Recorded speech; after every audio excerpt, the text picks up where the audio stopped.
Welcome to another bounty video. Today I'd like to talk a little bit about our own personal anvil collection that we have here.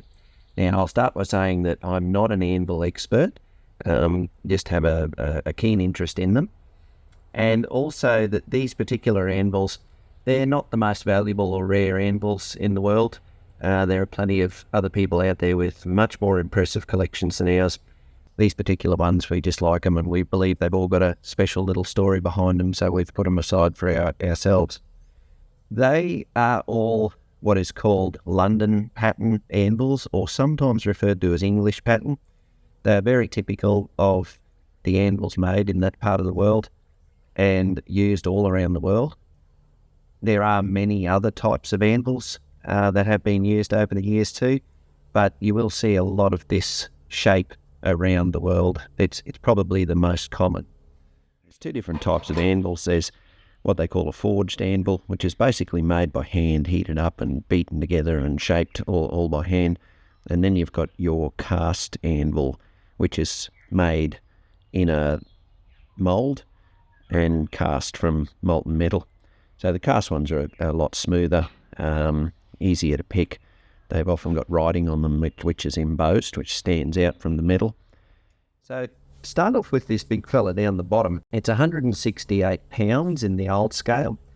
And this particular one is a hill anvil that was made in Birmingham. So all three of these anvils have come from what they call the Black Country of the United Kingdom, the Midwest of England, which was called the Black Country because of the massive amount of coal production in those areas and the industry that grew from that over the years. And for several hundred years, especially 1700s, 1800s, going even further back, but particularly in that period, it was a massive hub for industry in England. So much steelworks going on there, so many different items produced and sent all around the world.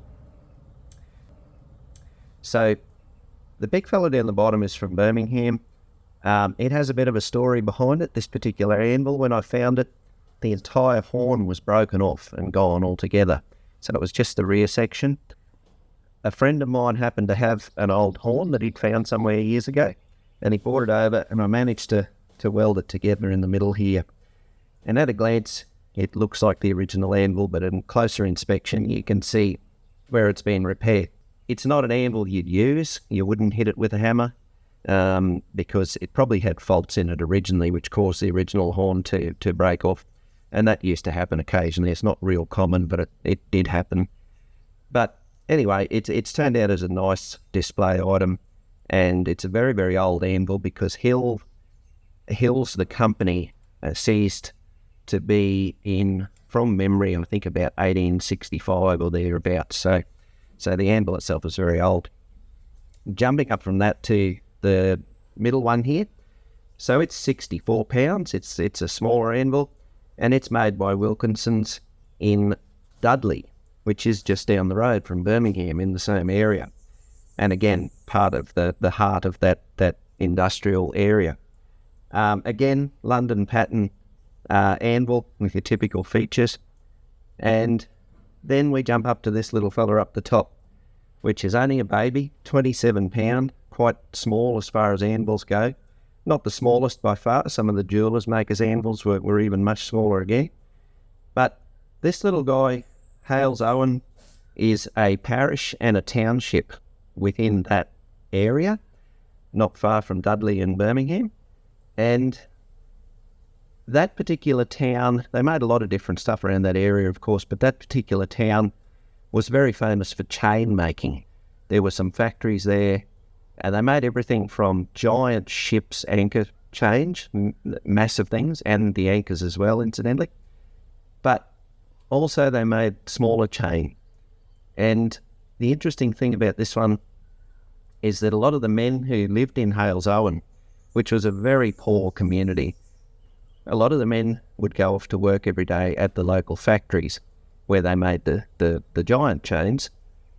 Most of the women, as well as doing their other duties of looking after children, raising kids, having babies, cooking, cleaning, that sort of thing, pretty much all the houses had a little workshop out the back with its own furnace in it. And they used to make the smaller chains. So this would have probably been a smaller anvil for making that type of small chain.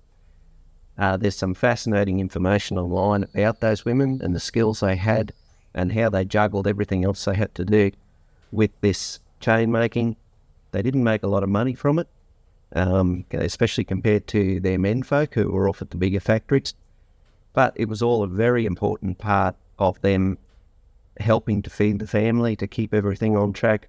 As I mentioned earlier, very poor area. Most of these people were living in poverty. When you look at some of the old photographs, it's just amazing to see these little workshops they had out the back and the skills they had to make that chain, working in very difficult conditions. So that's the story of our anvils. I hope you enjoyed the video, and thanks for watching.